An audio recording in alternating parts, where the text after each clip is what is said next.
Alfa Romeo. Mikä tää malli oli? Tää ei kun Giulia vai mikä tää oli? Giulia, kutonen vastaava. Alfa Romeo Giulia. Alfa Romeo, mutta onko tämä se ton muistipätki? Se jos se Giuliako. Lukita se Giulia. Se on Alfa Romeo, mutta en tiedä mikä. Nyt kyllä tyhjää, ei sano mitään. En mä tiedä. Kia Sorento. Sanotaan nopsaa vai että Kia Niro. No se on Volvo XC90. Mä yritän katsoa nyt penkkimalleja. Voisiko tää olla Cupra? Mä en joku Cupra Formentori tai joku. Ei näytä yhtään tutulta, mutta sähköauto. Tää on Mustang Mach-E. Tässähän on vain penkkikuvas. On sähkösäätöinen muistipenkki.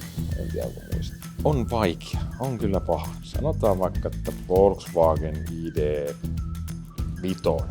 No se on ihan ehdottomasti Ford Explorer tai joku. Oliko oikein? Sitten on Ford Mustang.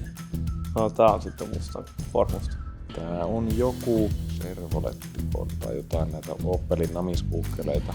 En tiedä, Servolet kamera. Se on joku Mustang. No se on Ford Mustang. Olkoon sitten.